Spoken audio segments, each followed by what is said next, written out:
Bonjour à tous, j'espère que vous allez bien. On se retrouve aujourd'hui pour réaliser un magnifique sac au crochet. C'est un modèle super facile et rapide à confectionner. Vous allez voir, vraiment, il monte tout seul. Je vous propose également de réaliser une doublure avec du Sacotex et pour ça, sachez que je vous renvoie d'ores et déjà dans la description de cette vidéo où vous pouvez retrouver un tuto pas à pas pour faire une doublure pour vos sacs au crochet.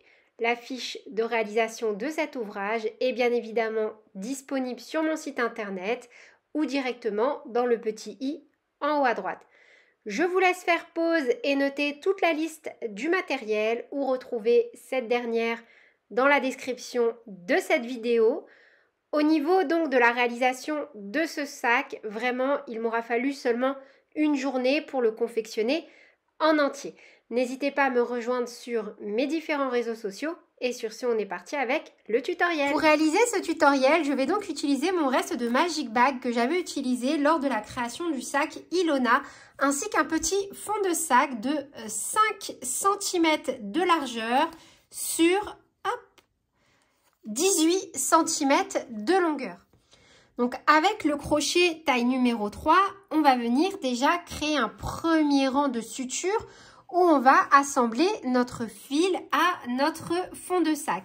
Donc vous voyez, à chaque fois que ce sera des lignes droites, comme ceci, on travaillera 2 mailles serrées dans chaque trou. Et lorsque l'on sera dans un angle, on va venir travailler 3 mailles serrées. Donc on peut venir se rattacher par exemple ici, vous voyez, dans le trou du milieu, avant les 2 trous qui sont en diagonale.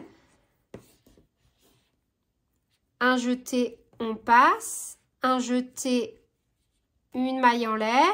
Et on peut déjà faire un petit nœud de sécurité. Moi, je viendrai brûler à la fin pour que ça ne bouge plus. Donc là, on a donc fait une maille en l'air et on vient faire 2 mailles serrées. Une maille serrée, on vient mettre le petit marqueur. Et dans le même trou, on refait une deuxième maille serrée.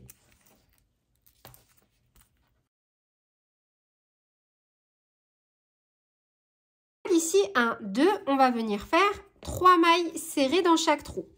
1, 2,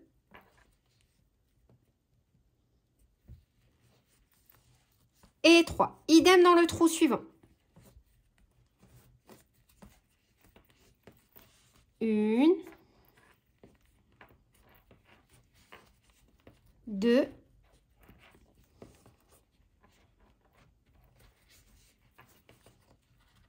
et 3. Et dans chaque trou, on va refaire à chaque fois 2 mailles serrées jusqu'à arriver aux 2 trous dans la diagonale ici. 1, 2, où on refera 3 mailles serrées, 3 mailles serrées. Donc là, j'ai réalisé 2 mailles serrées dans chaque maille jusqu'à arriver de nouveau à mes 2 mailles, à mes 2 trous pardon, en diagonale. Et ici, pour mon fil, vous voyez, le petit bout de fil, je vais venir légèrement le brûler, comme ceci. Voilà, c'est pas la peine de faire plus, ça fond tout de suite, il n'y a aucun souci. Comme ça, au moins, ça ne bougera plus. Donc, arriver, hop. Donc, de nouveau, arriver dans les trous en diagonale, on fait 3 mailles serrées dans chaque trou. 1, 2,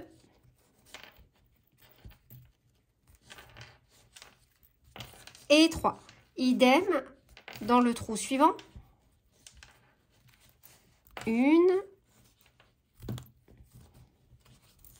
2,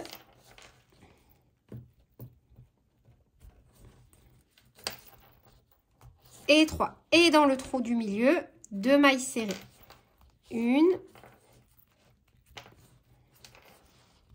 et 2. En diagonale, ici, on refait 3 mailles serrées dans chaque trou. 1, 2 et 3. Et de nouveau, 1, 2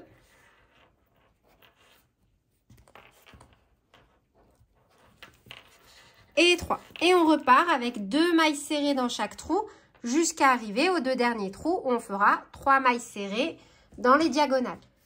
On termine ce premier rang par un total donc de 84 mailles serrées. Pour le rang suivant, on va venir piquer directement dans la première maille, là où on a mis le marqueur, et on va venir faire une maille serrée, une maille en l'air qui compte comme notre première bride, et on va venir déplacer notre petit marqueur au niveau de la maille en l'air. Donc la maille serrée et la maille en l'air comptent comme la première bride. Et on va venir faire donc un total de 84 brides. On en a fait 1, 2,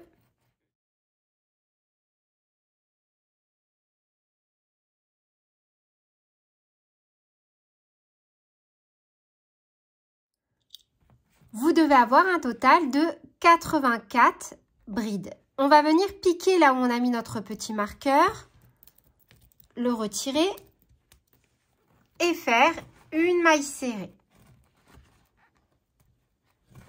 On remet le petit marqueur et on va faire un rang complet de mailles serrées. Donc un total de 84 mailles serrées. 1, 2, 3, 4, 5, 6. Pour le rang suivant, on va alterner entre des brides et des brides en relief avant. Donc, dans la première, là où on a le marqueur, on va le retirer et on va faire notre première bride. Donc, on fait directement un jeté, on pique dans la maille et on fait une bride. On remet notre petit marqueur, un jeté et on va venir chercher la bride, vous voyez, du rang de bride et l'envelopper. Donc, hop. Là, vous voyez, il faut bien faire attention. Ici, cette bride correspond à cette maille, donc à cette bride. Donc, nous, c'est bien la bride suivante que l'on va venir envelopper. Et on va alterner comme ceci.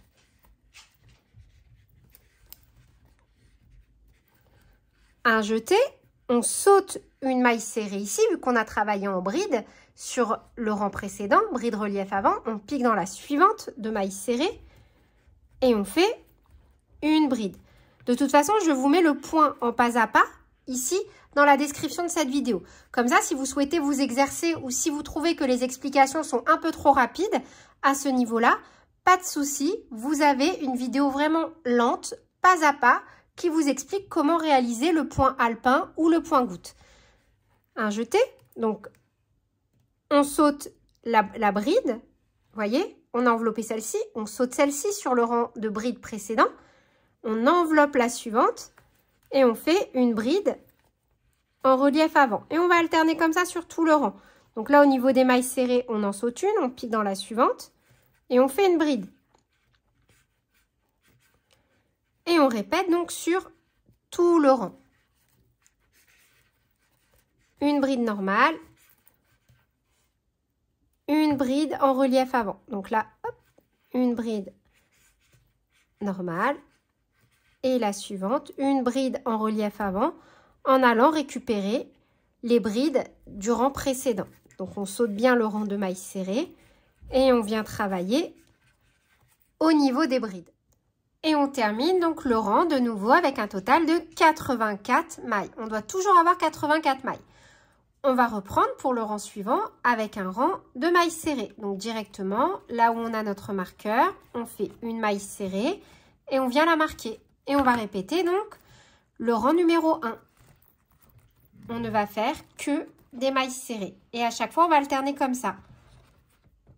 Donc on vient la marquer. Et pour tous les rangs impairs, à chaque fois, on fait 84 mailles serrées. Donc là, 1, 2, 3. Une fois qu'on a terminé nos 84 mailles serrées, on va venir donc contrarier l'ordre des brides enveloppées par l'avant. Vous voyez, À chaque fois, quand on aura une bride relief avant, une bride normale, une bride relief avant, c'est la bride qui a été travaillée normalement que l'on viendra envelopper par l'avant. Donc cette fois-ci, on ne va pas commencer par une bride normalement, on va commencer par une bride en relief avant. On remet notre petit marqueur sur la première maille et on répète tout simplement une bride relief avant, une bride normale. Une bride relief avant en enveloppant donc la bride qui a été travaillée normalement sur le rang de bride précédent, ainsi de suite. Encore une fois, n'hésitez pas si vous avez du mal avec ce point à aller consulter la vidéo en pas à pas du point goutte.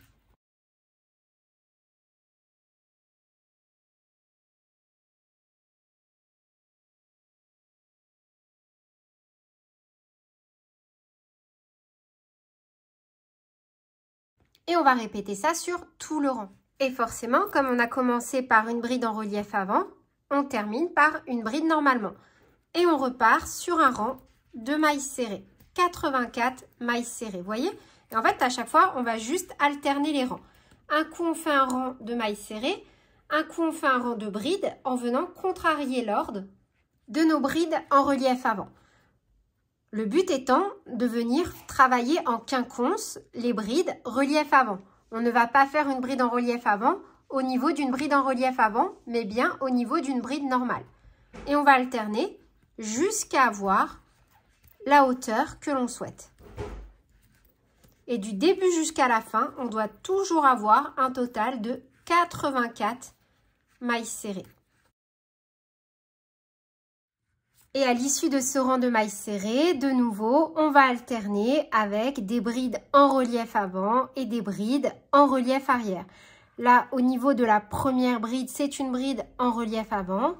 Donc, on va venir déjà retirer notre petit marqueur et démarrer par une bride normale. Et on remet notre petit marqueur. Entre notre bride relief avant et notre deuxième, on a bien une bride travaillée normalement. On vient l'envelopper.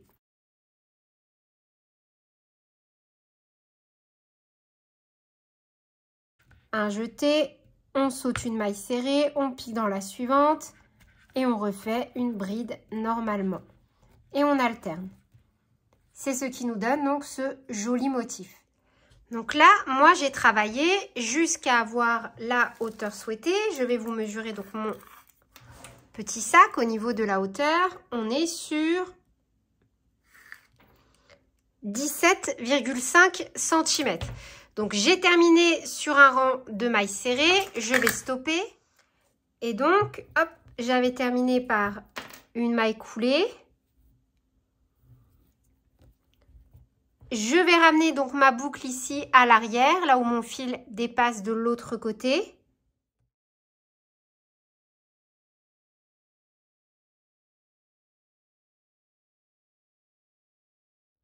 Puis, je vais venir faire une maille en l'air et couper mon fil. Donc, je vais ramener un peu ce fil un peu plus bas au niveau de mon sac. Donc, voilà. Maintenant, au niveau des anses, en fonction des anses que vous allez souhaiter mettre, vous allez devoir faire attention à votre doublure. Moi, par exemple, les anses que je vais venir fixer, je vais les fixer sur le bord de mon dernier rang. Donc, pour ça, quand je vais réaliser ma doublure, je vais faire attention de la fixer sur le rang de bride. Vous voyez, je vais venir la fixer ici, au niveau hop, de mon relief. Comme ça, j'aurai un peu de marge ici pour venir mettre mes anses. Donc là, moi, pour l'instant, je me tâte. Je suis plutôt sur un modèle comme ça, à accrocher avec des anneaux, histoire que ça retombe comme ça. J'aime bien le concept, en fait, de ne pas avoir de anses qui dépassent lorsque mon sac est posé, tout simplement. Et voilà pour le rendu final. J'ai donc opté pour de la jute et j'ai également donc doublé avec du Sacotex et j'ai cousu, donc j'ai glissé mon Sacotex et je l'ai mis en sandwich entre mon sac crochet et je suis tout simplement venue coudre avec du fil de pêche de nylon, ça ne se voit absolument pas, ma doublure à mon sac. J'ai ensuite mis un petit fermoir comme ceci pour ajouter un peu de cachet. Et voilà donc pour le résultat final. J'espère que cette vidéo vous aura plu. N'hésitez pas à me dire en commentaire ce que vous en avez pensé. Sur ce, je vous fais plein de bisous. Prenez bien soin de vous et à très bientôt pour de nouveaux tutoriels. Salut!